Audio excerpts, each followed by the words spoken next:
এর আগের ভিডিওটিতে আমি ডে ব্রয়ের হাইপোথিসিস নিয়ে আলোচনা করেছি এবং তাতে দেখানো হয়েছে যে কিভাবে ডে ব্রয়ের হাইপোথিসিসটা এক্সপেরিমেন্টালি প্রুভড হয়েছিল ডেভিসন অ্যান্ড গার্মার নামে দুজন সায়েন্টিস্টের এক্সপেরিমেন্টের দ্বারা। তারপরে থমসনস এক্সপেরিমেন্টের সাহায্যেও প্রমাণিত হয়েছে যে ডে ব্রয়ের যে হাইপোথিসিস সেটা সত্যি। সেখান থেকে শ্রোডিঞ্জার হেল্প নিলেন যে হ্যাঁ, যে ম্যাটার ওয়েভ যদি এক্সিস্ট করে তাহলে কোনো একটা পার্টিকেলকে বোঝানোর জন্যে বা কোনো একটা সিস্টেম অফ পার্টিকেলসকে বোঝানোর জন্যে ওয়েভ ফাংশনের সাহায্য নেওয়া যেতে পারে। এর পরের লেকচার ভিডিওগুলোতে আমি শ্রোডিঞ্জারের এই কনসেপ্ট নিয়ে আলোচনা করব। তবে এটুকুনি বলতে পারি, সবাই মনে রাখতে পারো যে কোনো একটা পার্টিকেল, অবশ্যই পার্টিকেলটা মাইক্রোস্কোপিক পার্টিকেল হবে। মাইক্রোস্কোপিক পার্টিকেল বলতে ইলেকট্রন, প্রোটন, নিউট্রন এটসেট্রা। এই মাইক্রোস্কোপিক পার্টিকেলগুলোকে যখন আমরা বোঝাতে চাইব, দেখাতে চাইব কোয়ান্টাম মেকানিক্সে, সে সময় কিন্তু আমরা একটা জিনিসের সাহায্য নেব, সেটা হচ্ছে ওয়েভ ফাংশন। এটা এই সাই দিয়ে লেখা হয় এবং এটা প্রবর্তন করেছিলেন বিজ্ঞানী এরউইন শ্রোডিঞ্জার।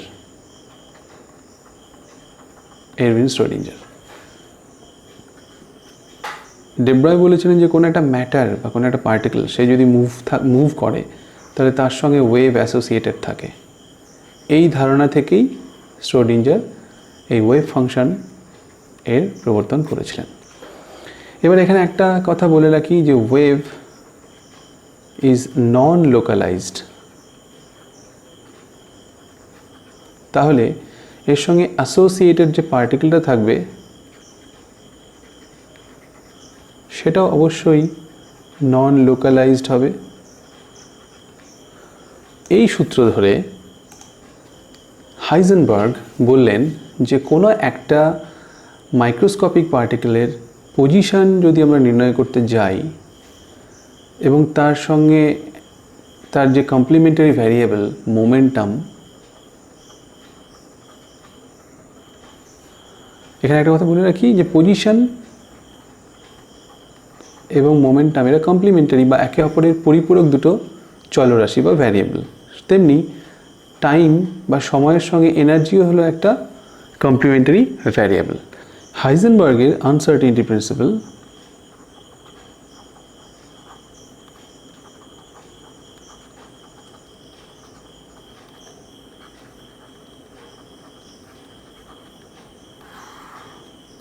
সংক্ষেপে লিখব HUP। সেটা হচ্ছে যে কোনো একটা মাইক্রোস্কোপিক পার্টিকেলের পজিশন যখন আমরা ডিটারমাইন করব, আমরা অ্যাকিউরেটলি সেটা মেজার করতে পারবো না। তার পজিশন ডিটারমাইন করতে গিয়ে একটা সামান্য পরিমাণ ত্রুটি বা আনসার্টেনিটি থাকবেই।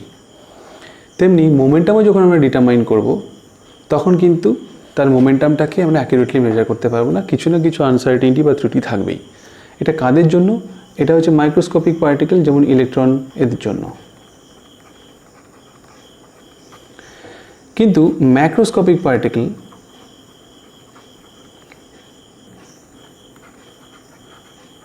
যেমন একটা বুলেট, এটা হয়তো 900 মিটার পার সেকেন্ড স্পিডে ছুটছে এবং তার ভর ধরে নিই 100 গ্রাম। এর ক্ষেত্রে শুরুতেই এর অবস্থান যদি r0 দিয়ে লেখা হয়, শুরুতে বলতে অ্যাট দ্য টাইম t=0, এবং তার যদি আমরা ইনিশিয়াল স্পিডটা জানি তাহলে আফটার টাইম t এর পজিশন কি হবে, এর ভেলোসিটি কি হবে, এর অ্যাক্সিলারেশন কি হবে, সেগুলো নিউটনের সেকেন্ড ল থেকে আমরা অ্যাকুরেটলি মেজার করতে পারবো, তাতে কোনো ত্রুটি হবে না। কিন্তু মাইক্রোস্কোপিক পার্টিকেলের ক্ষেত্রে কিন্তু পজিশন এবং মোমেন্টাম অ্যাকুরেটলি মেজার করতে পারবো না, এটা হাইজেনবার্গ বলে দিয়েছেন। উনি বলেছেন যদি কোনো একটা পার্টিকেলের মোমেন্টাম মেজার করতে আনসার্টেনিটি হয় ডেল্টা px পরিমাণে, তাহলে তার পজিশন ডিটারমাইন করতে তার আনসার্টেনিটি হবে এই পরিমাণ। এটা হবেই।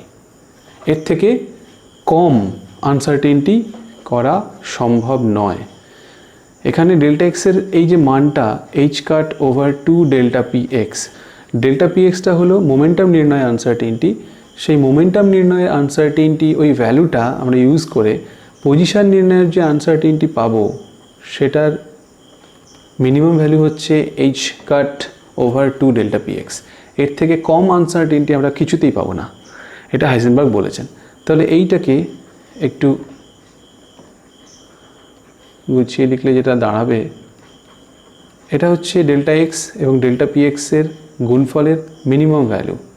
অবশ্যই ডেল্টা এক্স ডেল্টা পি এক্সের এই গুণফলের মানটা greater than or equals to H over 2 হবেই। এবার যদি তর্কের খাতিরে যদি কেউ ধরে নেয় যে হ্যাঁ পজিশনটা অ্যাকুরেটলি মেজার করা সম্ভব, তাহলে আনসার্টেনটি কত হবে? Tends to 0।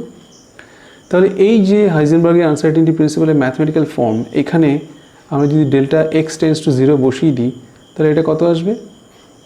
এটা টেন্ডস টু ইনফিনিটি হবে। তাহলে ডেল্টা পি এক্স মেজার করার আনসার্টেনটি ইনফাইনাইট, এ তো বাস্তবে সম্ভব নয়। সেজন্য ধরে নেওয়া হলো পজিশন এবং মোমেন্টাম এই দুটোকেই অ্যাকুরেটলি মেজার করা ইজ ইম্পসিবল। কেন ইম্পসিবল সেটা নিশ্চয়ই বুঝতে পারলে। ঠিক একইভাবে যেহেতু এনার্জি এবং টাইম এরা কমপ্লিমেন্টারি ভ্যারিয়েবল, তাহলে এনার্জি এবং টাইমের আনসার্টেনটির যে গুণফলটা সেটাও এইচ কাট ওভার 2 এর থেকে বেশি বা তার সমান হবে। তাহলে যদি কোনো একটা সিস্টেমের এনার্জি লেভেল যদি আমরা অ্যাকুরেটলি মেজার করতে চাই, এনার্জি লেভেলের যে ডিফারেন্স, সাপোজ এটা E1, এটা E2, E3, E4, এই এনার্জি লেভেলে এই ডিফারেন্স যদি আমরা অ্যাকুরেটলি মেজার করতে যাই, আনসার্টেনটি কত হবে? E2 আর E1 এর যে ডিফারেন্সটা সেটা মেজার করার জন্য যে এটা একটা ডেফিনিট ভ্যালু পাবো, ইনডেফিনিট ভ্যালু তো পাবো না। তো ডেফিনিট ভ্যালু পাবো। যদি ডেফিনিট ভ্যালু হয় দেন আনসার্টেনটি কত? 0। আনসার্টেনটি যদি 0 হয় তাহলে টাইম কি হবে? ইনফিনিটি। টাইমের যে আনসার্টেনটি সেটা হয়ে যাচ্ছে ইনফাইনাইট। তাহলে এনার্জি এবং টাইম এই দুটোর একদম অ্যাকুরেটলি মেজার করা পসিবল নয়। কোয়ান্টাম মেকানিক্স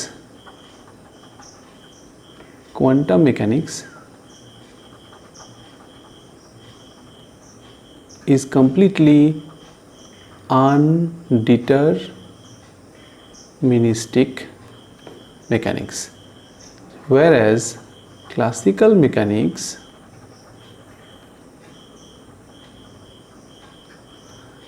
হলো ডিটারমিনিস্টিক মেকানিক্স। ক্লাসিক্যাল মেকানিক্সের সাহায্যে অর্থাৎ নিউটনের সেকেন্ড ল অ্যাপ্লাই করে তুমি যে কোনো ম্যাক্রোস্কোপিক অবজেক্ট বা বড় বড় অবজেক্টের পজিশন, মোমেন্টাম, এনার্জি এগুলো খুব অ্যাকুরেটলি মেজার করতে পারো।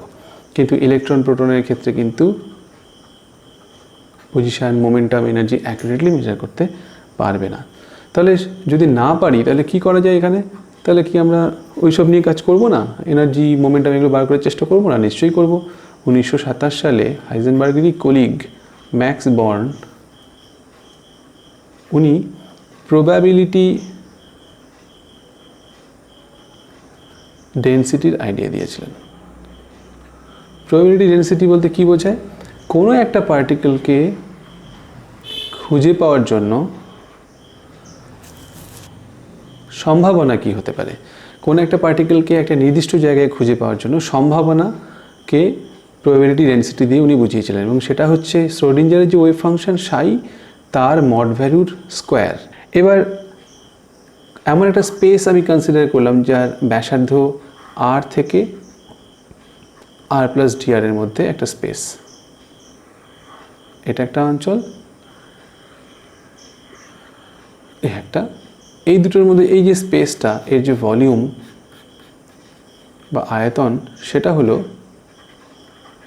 d3r, এটা হলো ভলিউম, এই স্পেসটার ভলিউম। তাহলে একটা ইলেকট্রন এই স্পেসের মধ্যে যদি থাকে তাহলে সেই ইলেকট্রনটির এই স্পেসের মধ্যে থাকার সম্ভাবনা কতটা? সেটা হচ্ছে dp/rt, এভাবে লেখা হয় প্রবাবিলিটি বা সম্ভাবনা, mod psi rt square d3r। এটা প্রবাবিলিটি ডেন্সিটি, তার সাথে ভলিউম মাল্টিপ্লাই করলে যেটা হলো এটা হলো probability to find a particle at an instant t within the volume d3r at the space having radius r and r plus dr. এটা হচ্ছে probability. এবার যদি অল স্পেসের মধ্যে মানে সম্পূর্ণ স্পেসটার মধ্যে অর্থাৎ যার লিমিট -ইনফিনিটি থেকে +ইনফিনিটি, কোনো একটা স্পেসিফাইড লিমিট নয়, স্পেসিফাইড স্পেস নয়, স্পেসটা পুরো স্পেসটার মধ্যে যদি একটা ইলেকট্রনকে বার করার মানে খুঁজে পাওয়ার চেষ্টা করি তাহলে তার থাকার সম্ভাবনা কত? আমরা জানি ম্যাক্সিমাম প্রবাবিলিটি সবসময় 1 হয়।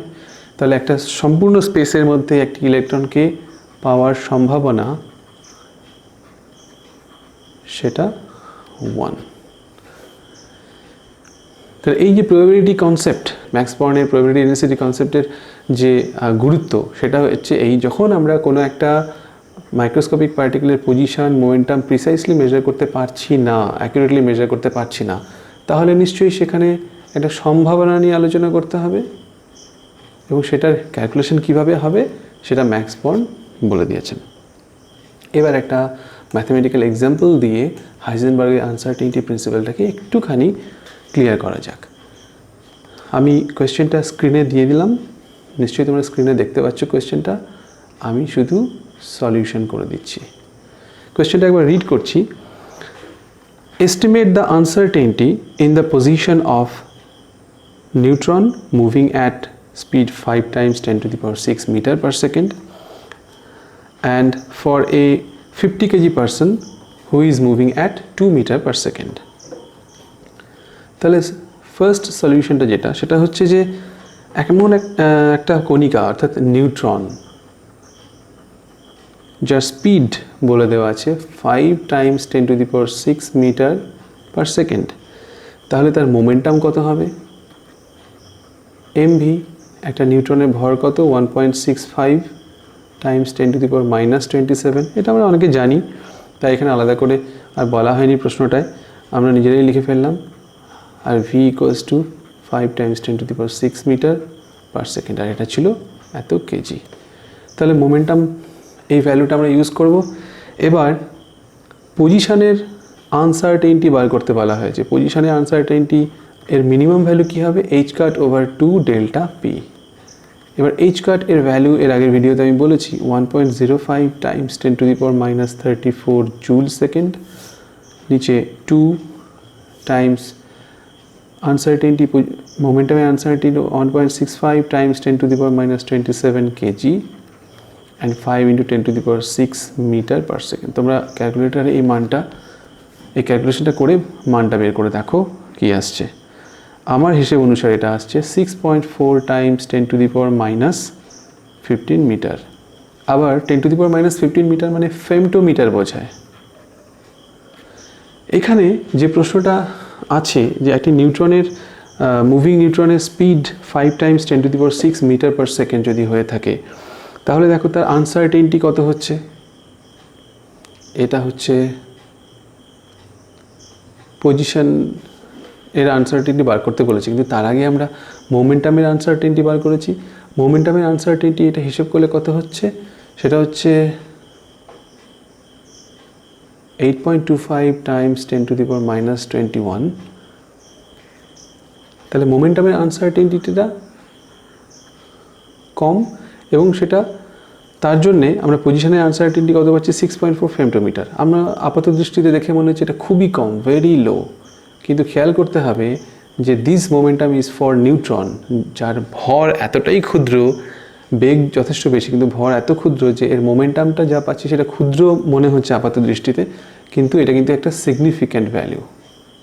এই যে মোমেন্টামের যে আনসার্টেনিটি ভ্যালুটা যেটা সিগনিফিক্যান্ট হচ্ছে, তার জন্য যে আমরা পজিশন বের করছি সেই পজিশনের আনসার্টেনিটিটাও কিন্তু সিগনিফিক্যান্টই হচ্ছে, ইনসিগনিফিক্যান্ট নয়। কেন? কারণ একটা নিউক্লিয়াসের ডায়ামিটার, একটা নিউক্লিয়াসের কথা যদি ধরি আমরা, একটা নিউক্লিয়াসের ডায়ামিটার কিন্তু এই 10 টু দি পাওয়ার -15 মিটার বা 1 ফেমটোমিটার এই অর্ডারেরই হয়। সেই জন্য এই মানটা ইনসিগনিফিক্যান্ট নয় একটা নিউট্রনের জন্য।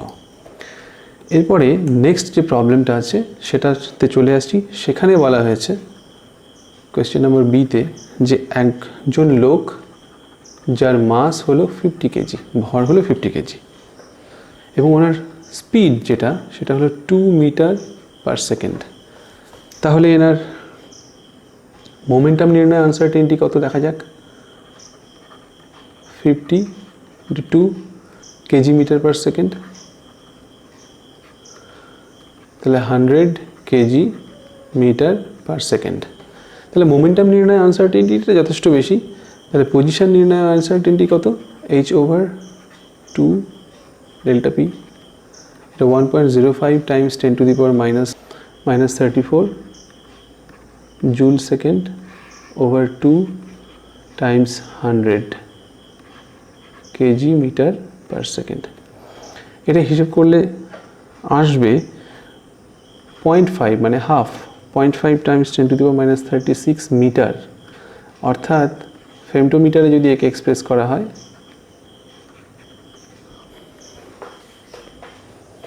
এত ফেমটোমিটার। তাহলে এই যে আনসার্টেনিটিটা এত ক্ষুদ্র, এতটাই ইনসিগনিফিক্যান্ট,